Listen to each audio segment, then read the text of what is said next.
para que podamos continuar aprendiendo acerca de lo que es tu verdadera iglesia. En Cristo, Señor, te lo pedimos. Amén. Amén. Bueno, a tiempo llegaron también nuestros hermanos. Qué bueno. Llegamos temprano. Vamos al párrafo número 9 de este capítulo 26. La semana pasada nosotros estuvimos mirando los dos primeros puntos a analizar con sus versos y todo de lo que significa esta iglesia de Cristo, teniendo en cuenta que seguiremos mirando más detalle acerca de lo que es la iglesia de Cristo. Ya hemos visto muchos que sí son de importancia. Yo quiero que nosotros recordemos lo que vimos la semana pasada. Vimos, de acuerdo a este párrafo, y leo: la manera designada por Cristo para el llamamiento de cualquier persona que ha sido calificada y dotada por el Espíritu Santo para el oficio de obispo o anciano en una iglesia es que sea escogido para el mismo por la votación común de la iglesia misma. Nosotros pudimos comprobar esto a la luz de la palabra de Dios la semana pasada, que estos hombres de Dios tenían que tener cualidades, personas calificadas, y luego ser escogida como obispos o ancianos de esta iglesia local. Esta iglesia que por necesidad tenía la obligación de reunirse en un lugar determinado, ya sea así con la capacidad para poder embellecerlo o no, pero tenía que tener un lugar donde se reunieran, vuelvo y repito, bonito o feo, pero la iglesia de Cristo, reunidas allí con hombres fieles, capacitados, que sean responsables, dispuestos a dar lo que el Señor le dijo que dieran, no lo que yo quise dar, sometidos a las Escrituras, no sometidos a los hombres, sino a aquellas que son más seguras, considerando que la palabra de Dios escrita en ese primer siglo era lo que tenían como información. Todo lo dado en el Antiguo Testamento tenía que ser analizado y visto a la luz de ellos para ver cómo es que Dios estaba dirigiendo su iglesia. Más tarde se declara que realmente la iglesia de Cristo tenía que continuar recibiendo más enseñanza ahora después de la venida de Cristo. Cómo se relacionaba Cristo con todo lo anteriormente expresado y dado a conocer. Era una tarea difícil en ese primer siglo, porque muchos no podían entender lo que estaba pasando. Cómo es que podían tener tantos cambios tan radicales a la luz de la venida de un hombre llamado Cristo.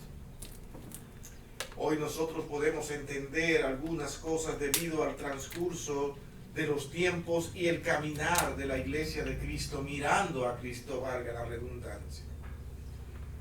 Nosotros hoy queremos analizar dos partes más de este párrafo. La misma dictan de la siguiente manera, cuando dice: y solemnemente apartado mediante ayuno y oración con la imposición de mano de los ancianos de la iglesia, si es que hay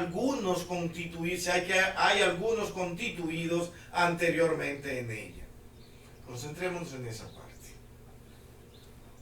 Vamos a elegir a esos ancianos, a esos hombres de Dios. La dirección inmediata es que no podemos apresurarnos. Tenemos que ir con calma. Vamos a suponer que nosotros aquí tengamos la necesidad de tener ahora otro pastor más, otro diácono más, que hayamos crecido lo suficiente y tengamos personas ahí preparadas para eso, pues para mayor efectividad, para mejor trabajo, vamos a elegir a un diácono, vamos a elegir a otro pastor también, y nosotros digamos, ¿quiénes son esos ahora? No podemos correr. Aún así, mirando la necesidad, es posible que la iglesia tenga que tomarse años, tiempos necesarios, como también por la mano de Dios y bajo la visión de lo que Dios pueda mostrarnos, puede ser también que esto sea mucho más rápido. De tal manera que entonces tenemos que sentarnos a ver la voluntad de Dios sin nunca tener presente el tiempo.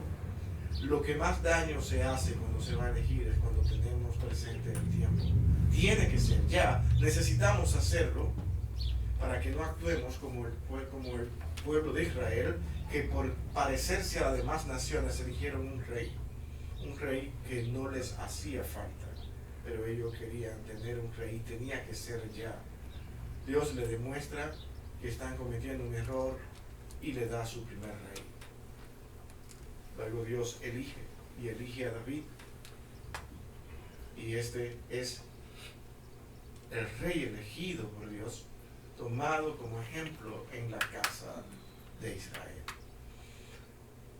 Lo que indica que cuando Dios elige bien, cuando el hombre elige mal, da entonces a entender que nunca nosotros debemos de poner la vista en los hombres, por más piadosos que parezcan ser, sino ver a esos hombres a la luz de la palabra de Dios, observarlo a la luz de la palabra de Dios, tener el cuidado de ver si ese hombre llena los requisitos para poder pararse detrás de un púlpito y decirle: aquí me ha puesto Dios. Vamos a ver eso a la luz de 1 de Timoteo 4:14 y el capítulo 5:22. ¿Quién puede leer esos dos versículos, uno u otro, dos personas, como sea?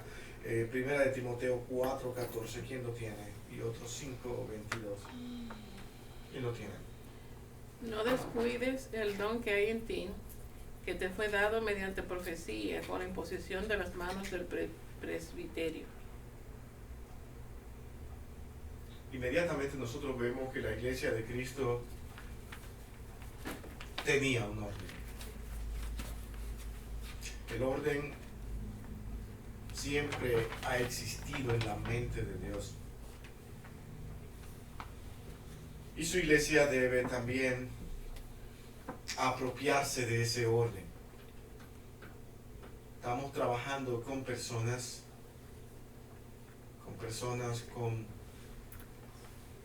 muchas veces aquí en diferentes lugares, con diferentes maneras de pensar, diferentes culturas. Y ese hombre tiene que saber cómo manejarse en medio de todo esto. Por eso dice: por imposición de manos según ese magisterio. La iglesia de Cristo siempre ha tenido un magisterio. ¿Es cierto? ¿Qué es un magisterio?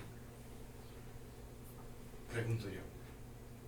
¿De dónde estamos nosotros? Antes de yo decir algunas cosas que quiero decir aquí, partiendo desde ahí. Nosotros hablamos de magisterio. ¿De qué estamos hablando? Mire, somos una congregación pequeña. Pensemos ahora en más congregaciones, cómo se administran allí, cómo nos administramos nosotros aquí, y si podemos nosotros decir que tenemos un magisterio. ¿Para ustedes qué es eso? Como un grupo de ancianos que gobiernan una o más iglesias, muchas veces se ve eso. En forma sencilla, eso es cierto, pero pensemos en autoridades a las que Dios ha dicho respeten, sea uno, dos o tres. Ese magisterio tiene una responsabilidad enorme, porque él tiene que asegurarse que él está haciendo la voluntad de Dios. Al mismo tiempo, ese magisterio no puede imponer, sino poder mostrar, sustentar que tiene una razón para poder decir: así debemos actuar. Yo propongo. Esa iglesia con diferentes dones que se reúne allí siendo el cuerpo de Cristo, observa y dice: esto es correcto. O deberíamos pensar, con respeto se dirige a aquel magisterio y dice: Permítanos considerar un tiempo más para pensar sobre esto y buscar dirección del Señor. La gente confunde en el gobierno congregacional con que la iglesia tiene más autoridad que el magisterio, las personas que están enfrente, cuando en verdad no se dirigen a ellos con respeto. Yo he vivido eso, donde los miembros se paran detrás y dicen, usted es el pastor, pero usted está equivocado. Y eso es imposible que lo hagamos acá. Siempre habrán personas que se van a unir a esa persona que habla de esta manera, porque él puede ser que sea un líder entre muchos. Y eso causa división en las iglesias porque se ha perdido el respeto a las autoridades. Si la iglesia va a ir a oponerse a lo que el pastor o el magisterio está diciendo, debe hacerlo con el cuidado y el respeto que merece. Si lo hace de una manera irrespetuosa e indecente y no pura, inmediatamente debe ser desconsiderado por el mismo magisterio y decir, en ese tono, en esa actitud, aunque tu propuesta sea mejor que la nuestra, no podemos aceptarla porque solamente por tu actitud entendemos que no viene de Dios. ¿Por qué? Porque Dios no va a actuar a través de mí de esa manera. ¿Se entiende? No me va a usar a mí para dividir la iglesia. Entonces la iglesia debe ser sabia y decir, es que lo que él está proponiendo es magnífico, es mejor que lo que el pastor dice, pero su actitud lo descalifica. Eso es ser sabio. Eso es una iglesia que ha madurado y ahora pide un tiempo con cuidado. Me gustaría, hermano, ver si podemos, entonces, ok, aquel hombre dirá, o aquel magisterio dirá. Bueno, hermanos, vamos entonces, en vista de que esto se ha levantado, vamos a ver si podemos hacer una votación para ver si en verdad nosotros queremos tener un tiempo. ¿Ven?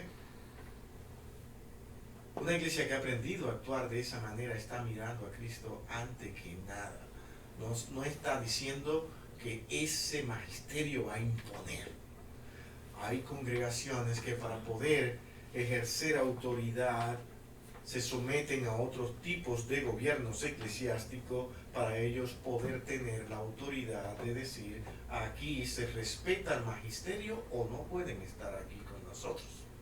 Entonces la iglesia queda nula, invalidada, la iglesia no tiene opinión, sino que está obligada a someterse a lo que ese pastor o magisterio diga.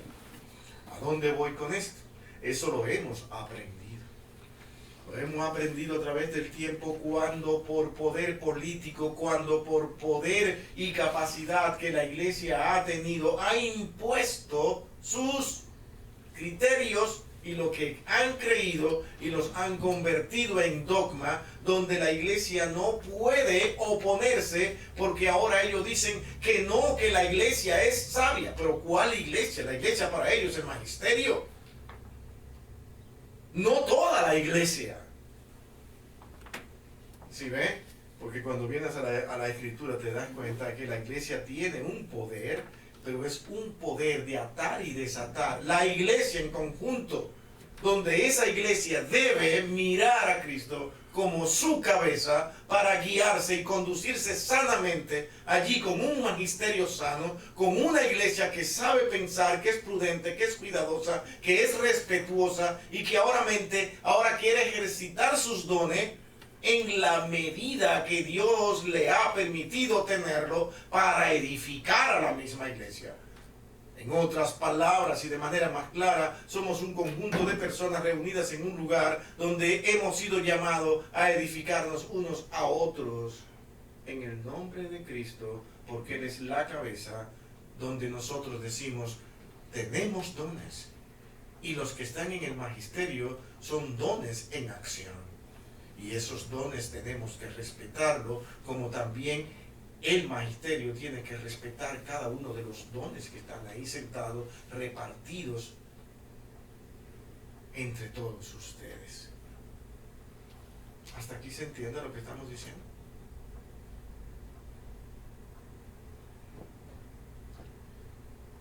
¿Alguien puede abundar un poquito más en esto debido a lo delicado de lo que estamos diciendo? Porque si esto no se entiende, vamos a tener iglesias haciendo lo que quieren hacer y no quieren. y autoridades ejerciendo autoridad que no se le ha sido dada. ¿De acuerdo? Vamos a ver. ¿Quién puede decir unas palabras bonitas aquí o feas, como quieran? Pueden decir como quieran. El apunte es que digamos lo que pensamos. Es que la autoridad la tiene Cristo. Y la autoridad está en la palabra del Señor. Pero tienen autoridad los que Dios ha puesto delante. Porque sin autoridad no se puede vivir. Y la Escritura dice que debemos respetar a las autoridades, sean cuales sean. Pero deben estar apegadas a lo que el Señor manda. Esa es la realidad. Es lo que iba a decir. Y es un orden, porque el mundo sin un orden pues es un desastre. Pues igual la iglesia tiene que tener un orden, tiene que tener un líder dirigiendo. Y como dijo José, apegado a la palabra, porque de no ser así, pues entonces no va a haber un orden. No, esa es una iglesia sana. El asunto es que siempre vamos a tener que estar arreglando cosas, porque ese orden está siendo llevado por seres humanos pecadores. Entonces vamos a tener que siempre estar regulándonos, y cuando no entendamos qué hacer es mirar a Cristo. Señor, ¿qué hacemos? Todo buscar dirección. Por eso el mismo párrafo dice, háganlo en ayuno. ¿Qué significa venir en ayuno? Señor, sin ti no podemos. Queremos apartarnos de todas, oyeron lo que es el ayuno. No es para torcerle el brazo a Dios, para que Dios haga con nosotros lo que queremos, sino para decirle a Dios, nos apartamos de todas estas vanidades del mundo que nos arropan, en las cuales nosotros nos involucramos todos los días y participamos de ellas, para venir nosotros aquí ahora a no pensar en nada de estas cosas materiales, para decirte, Señor, necesitamos humillarnos ante tu presencia. El ayuno es una actitud de humillación ante Dios, diciéndole a Dios, yo no puedo. Si no, el ayuno no tiene sentido. No es ayunar para verme bonito y para decir, yo tengo hecho un sacrificio tremendo para que tú me escuches, y sin embargo al final tú no me has escuchado. ¿De qué me valió allí pasar hambre? Señor, yo ni agua bebí, que era permitido en el ayuno, que se dijeron que podía tomar agua siquiera, pero yo fui tan fiel que ni siquiera agua le eché a mi estomaguito allí. Señor, pero tú, nada, no te valió nada. Porque tu ayuno simplemente fue detrás de algo, no para humillarte ante el Señor y decirle, Señor, queremos hacer esto. Muéstranos, porque por nosotros no podemos. Cuando se dice en ayuno, y la iglesia lo entendía, porque fueron escuelas muy fuertes para mostrarle al pueblo lo que en verdad significaba venir en ayuno ante Dios. El comer era un símbolo entre la cultura judía. Era un símbolo de compañerismo, era un símbolo también entre lo demás alta cultura de mostrar poder, capacidad. Esas cenas grandes eran para mostrar lo mucho que fue, pero básicamente era para mostrar la fuerza y el poder de una comunidad. Cuando dejamos de comer, ellos entendían que era para venir a unirnos a un Dios puro y santo, que ahora nos necesita a todos, ricos, pobres, que no pueden, lo que pueden, ante la presencia de Dios, sin necesidad de nada material. Por eso se le dice, dejen de comer. Porque para nosotros el comer significan tantas cosas. Si iban a elegir a alguien Hoy nosotros elegimos y ponemos las manos a las personas, pero noten, las iglesias a veces vienen ya con la panza bien llena. Y hasta el mismo que lo va a imponer las manos ya se desayunó bastante bien. No estamos diciendo que están mal y están en pecado, sino que debemos entender lo que significaba esto aún en tiempos de la Reforma. Y en tiempos de la Reforma ellos querían volver nuevamente a ese significado esencial y quisieron seguir esas mismas normas en ayuno y oración, porque el ayuno finalmente significaba: queremos venir sin nada, sin pretensión ninguna, sin mostrar absolutamente nada. Queremos nosotros decir: no somos nada ante tu presencia. No es una invitación al Señor allí a comer para ver si logramos algo. ¿Se acuerdan lo que vimos la semana pasada? La invitación o aquel tiempo de aquel hombre, Nicodemo, con Cristo. Estaba involucrada comida, todo, porque era realmente un tiempo para compartir y hacer una petición y lograr algo.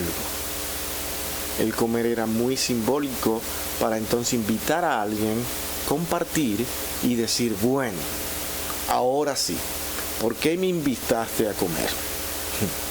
¿Entienden? En estos tiempos resultaría triste eso, ¿no? Dice: uy, me invitó a comer, imagínate, ¿qué será lo que quiere de mí? ¿Qué quiere lograr? Pues eso pasaba. Y hermanos, ese ayuno significaba: no quiero nada de ti. Quiero demostrarte. Ni siquiera demostrar, la palabra está fea. Quiero venir ante tu presencia y decirte: Señor, sin ti no puedo. Sin ti no puedo elegir a esa persona, porque yo puedo tener parcialidad. ¿Sí entiende? Es ver a un hombre que debe ser elegido por Dios a través de nosotros, y no que nosotros lo elijamos para luego presentárselo a Dios.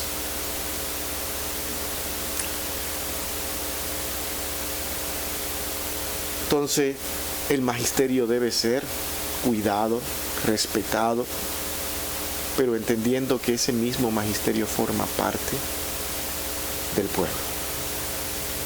La iglesia a través de los siglos ha sido cuidada por Dios, y los hijos de Dios se han sentado ahí en esas bancas, en esos bancos donde han existido siempre templos muy lujosos y otros no, pero la iglesia se ha sentado en esos lugares diciendo: ahí está. Nunca ha sido una garantía que todos los que se sientan sean hijos de Dios, y ni siquiera los que ministran, como fue ese tiempo de 1000 años donde los que ministraban eran los más apartados de Dios. Pero esa era la iglesia. Iglesia que el Señor tuvo que estar cuidando, tuvo que estar protegiendo a través de todos estos siglos. Luego Dios quiso revelar que era imposible continuar en esa manera y decidió decir: tenemos que cambiar, tenemos que volver a lo que hemos perdido. Bueno, la resistencia han permanecido hasta ahora, y las guerras y los pleitos han permanecido hasta ahora, pero esa ha sido la iglesia. Nunca va a ser diferente. Desde el primer siglo Dios ha tenido que estar cuidando su iglesia de nosotros mismos. ¿Se entiende? Siempre ha tenido que cuidar a su iglesia de nosotros. Por eso fue que Él dijo: yo tendré que estar con ustedes hasta el fin del mundo. No los dejaré solo, porque si los dejo solo, no tendremos iglesia. Y lo han demostrado los hombres. Los hombres se han encargado de demostrar que Cristo tenía razón, porque nos hemos adueñado, hemos hecho instituciones, hemos hecho poderes tanto del mundo católico romano como también de los protestantes. Nos encanta el poder, nos encanta la gloria. Y la iglesia es responsable de haber colocado a esos hombres ahí detrás.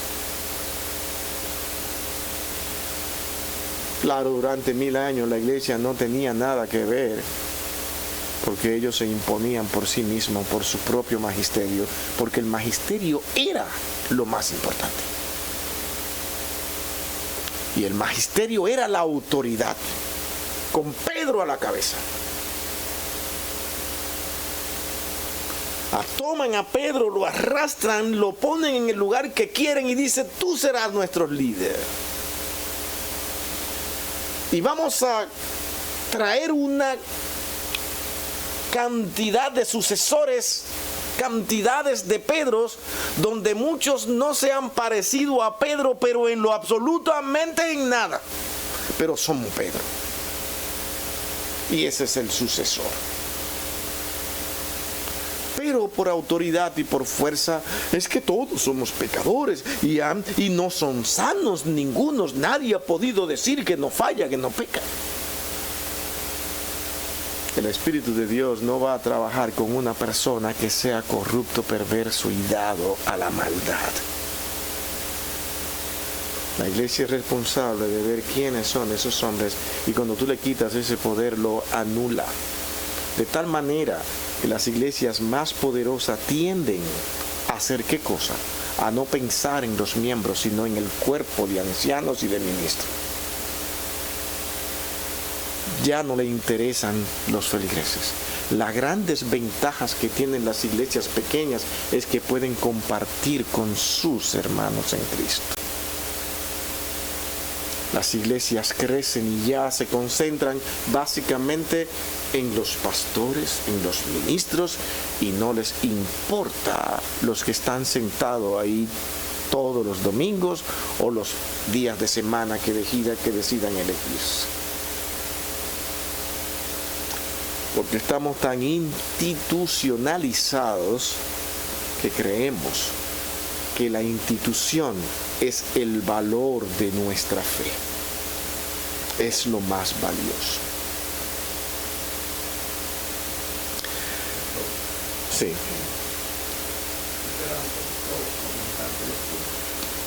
De acuerdo a lo que yo entiendo en la palabra de Dios, si regresamos al Antiguo Testamento, donde Dios eligió líderes para su pueblo, si recordamos, ¿verdad? Como dice en Éxodo capítulo 29, cuando Dios eligió a Aarón, lo eligió como líder para hacer los sacrificios ante el pueblo y para que él orara por él mismo y por el pueblo, para que Dios pudiera perdonar los pecados. Y si nos recordamos que Dios también le da la orden que también a sus hijos, ellos serían ministros también, porque si leemos el versículo 9 dice: les ceñirás el cinto a Aarón y a sus hijos, y les atarás las tiaras y tendrán el sacerdocio por derecho perpetuo. Así consagrarás a Aarón y a sus hijos. Entonces, si nos vamos al Antiguo Testamento, por derecho, los hijos de los sacerdotes tenían el derecho de ser sacerdotes. Claro. Por lo cual vemos que en el Antiguo... No siempre lo hicieron, debo aclarar. No, sí, hacia allá voy. Hacia allá voy. Ajá, okay. Perdón. Sí. Entonces vemos que esos seres humanos, como dice el libro de Hebreos, son hombres que pecan como cualquiera de nosotros, que ellos tienen que hacer siempre sacrificios por ellos mismos y por el pueblo. Y eso era una sombra de Cristo, del verdadero sacerdote que nos habla en Hebreos. Y entonces por eso es la importancia de ver cuando Dios hace el nuevo pacto con su pueblo. Por eso es que hablamos del fiel sacerdocio. Exacto. Y voy a leer el Hebreos capítulo 8, que dice aquí voy a leer desde el versículo 6, dice: pero ahora tanto mejor ministerio es el suyo, hablando de Cristo, cuanto es mediador de un mejor pacto. Y luego dice: establecido sobre mejores promesas, porque si aquel primero hubiera sido sin defecto, ciertamente no hubiera procurado lugar para un segundo. ¿Por qué? Porque Dios ya había establecido un sacerdocio en el Antiguo Testamento. Dice, y luego por eso dice aquí: he aquí vienen días, dice el Señor, que estableceré con la casa de Israel y con la casa de Israel y Judá un nuevo pacto. Dice: no como el que hice con sus padres en aquel día. Y el 10 dice: por lo cual este es aquel pacto que haré con la casa de Israel después de aquellos días, dice el Señor. Pondré mis leyes en su mente y sobre su corazón las escribiré. Esta es una promesa que Dios hace del Espíritu Santo. Entonces, cuando nosotros vemos las cartas de Pablo en Primera de Timoteo, hablándole de los requisitos ya sea de los obispos, de los diáconos, si las analizamos con calma, vemos la preocupación de Pablo de que esos ministros tienen que ser hombres que realmente amen la palabra de Dios, para que no se desvíen, como ya lo habíamos visto la semana pasada, que no se desvíen. Y luego le dice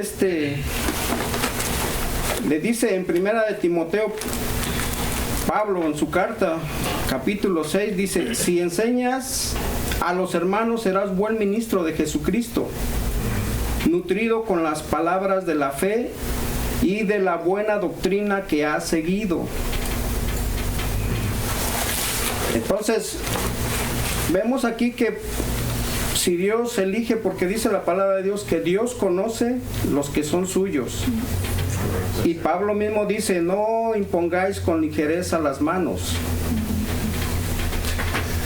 Perfecto. Tenemos que darnos cuenta que realmente, como dice usted, pastor, hay que darle tiempo a una persona que realmente ame la palabra de Dios, que realmente ame a Dios y que realmente sea llamado por Dios. Perfecto. Para fortalecer esos mismos argumentos que usted tiene ahí, que magnífico, hermano. Ha dado en el punto de lo que aquí hemos estado diciendo. Esta es la realidad: un sacerdocio con personas humanas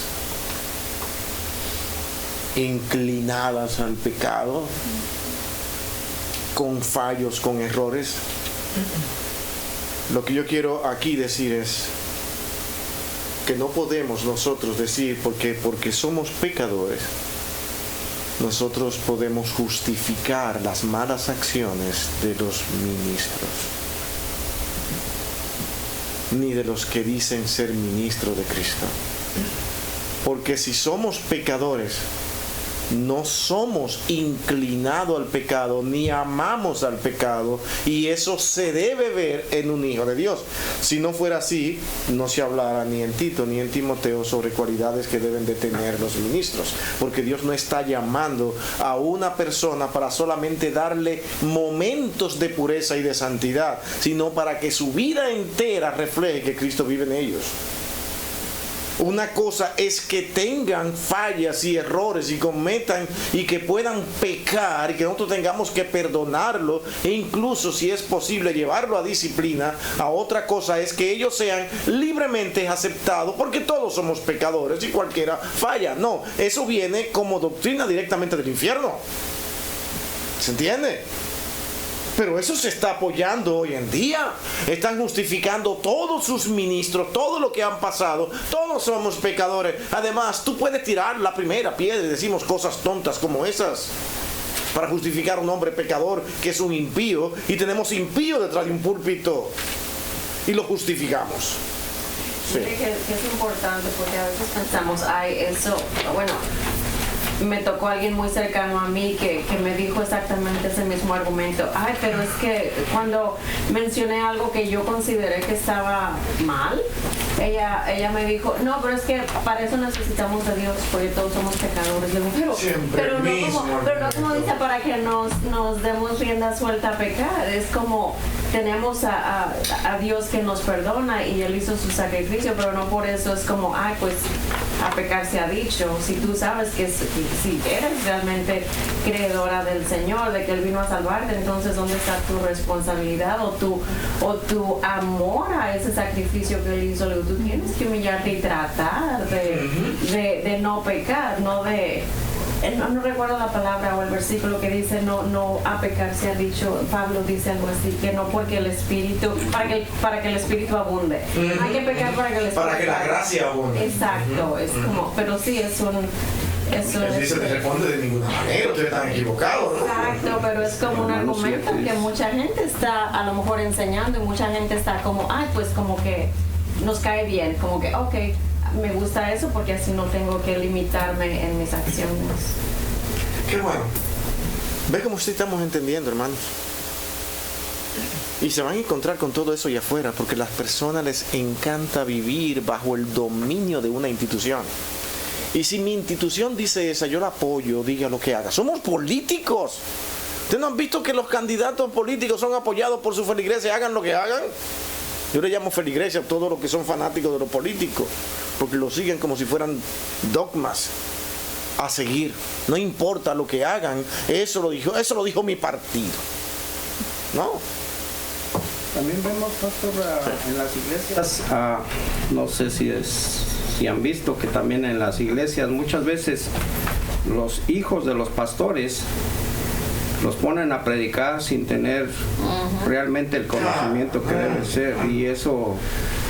Está hablando de cosas que yo no quiero ni hablar, de verdad, se lo digo con toda sinceridad, porque me han causado mucho dolor las cosas que yo he visto.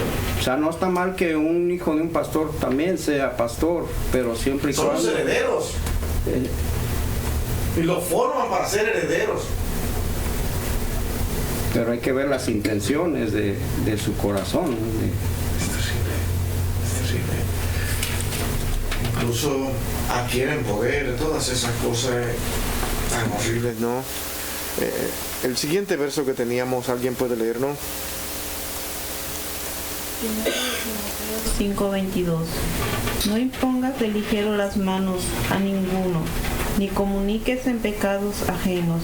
Consérvate en limpieza.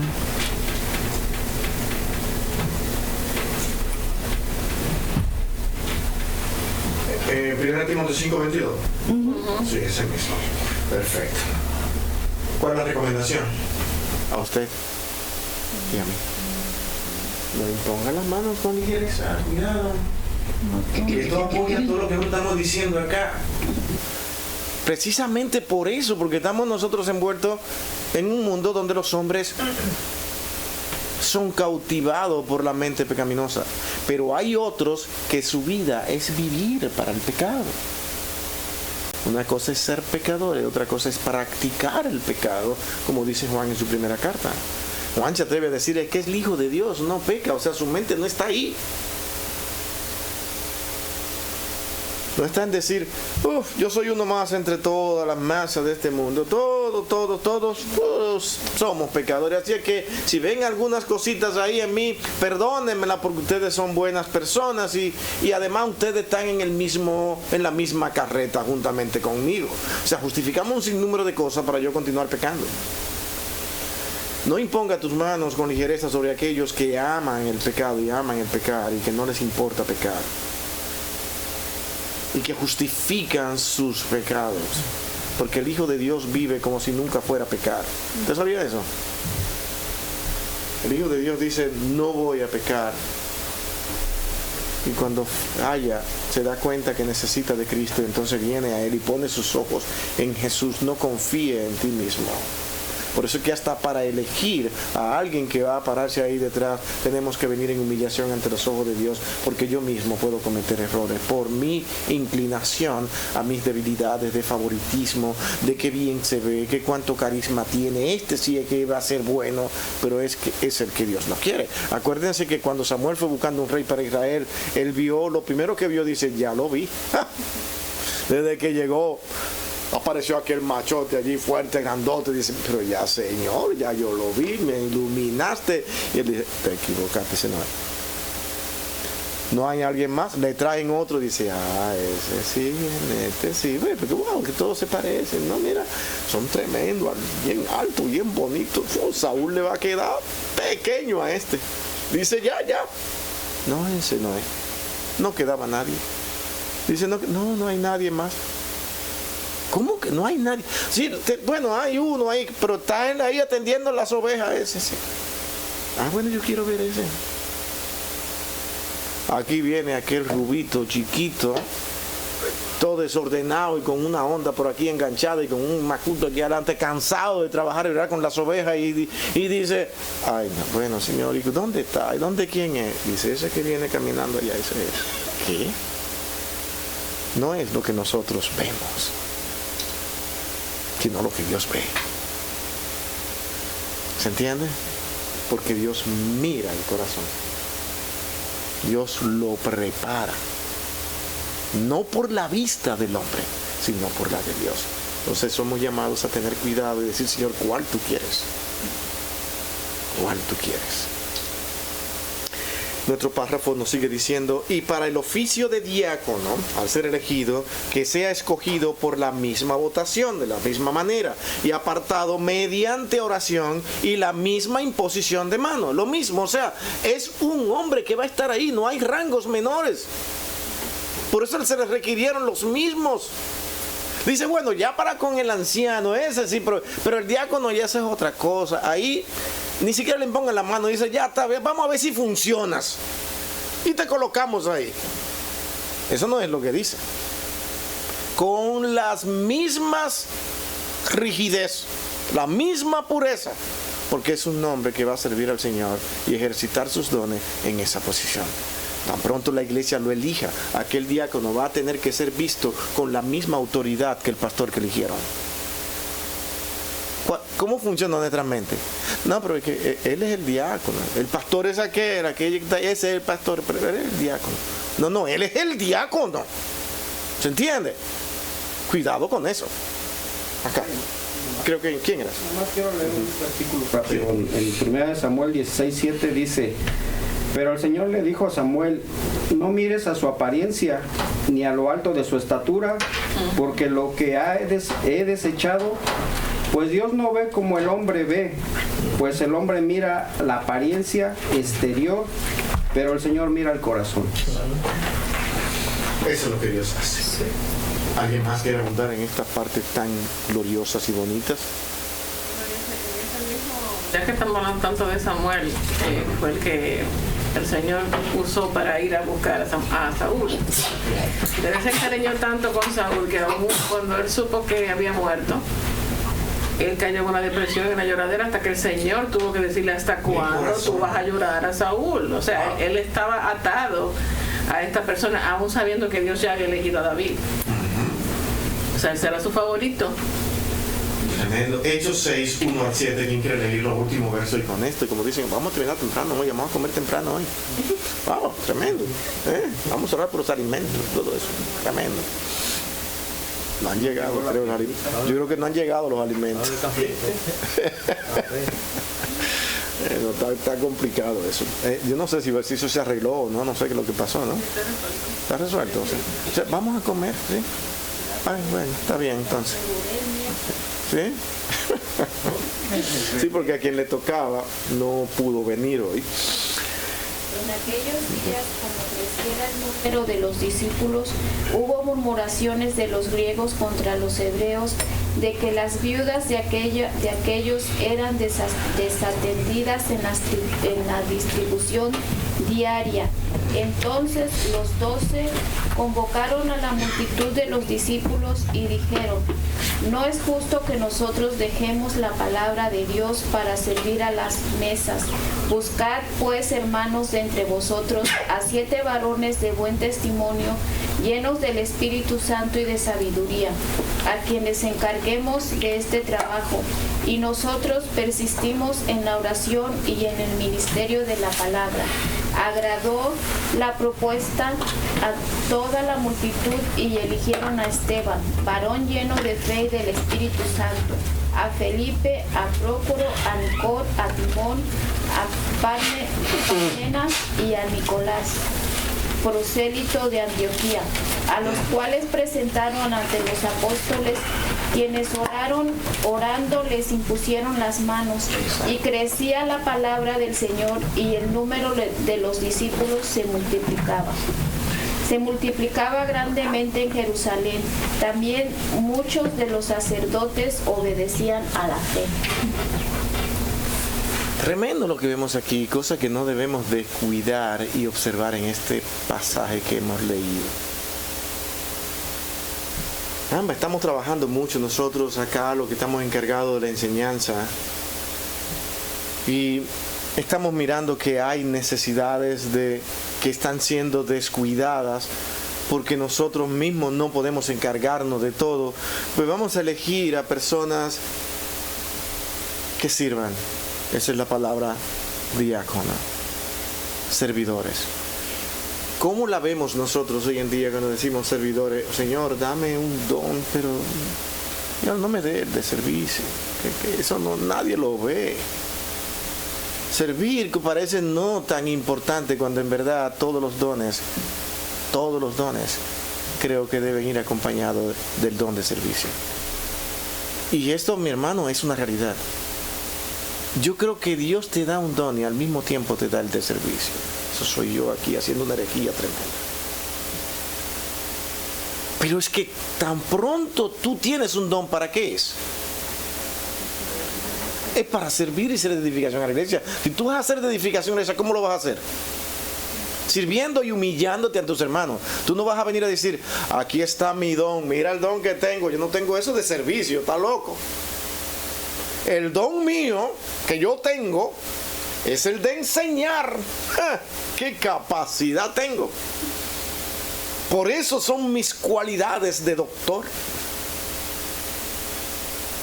Porque no solamente queremos ir a un seminario para prepararnos como personas entendidas en la palabra de Dios y trazarla bien, sino para adquirir un título que me dé un nombre.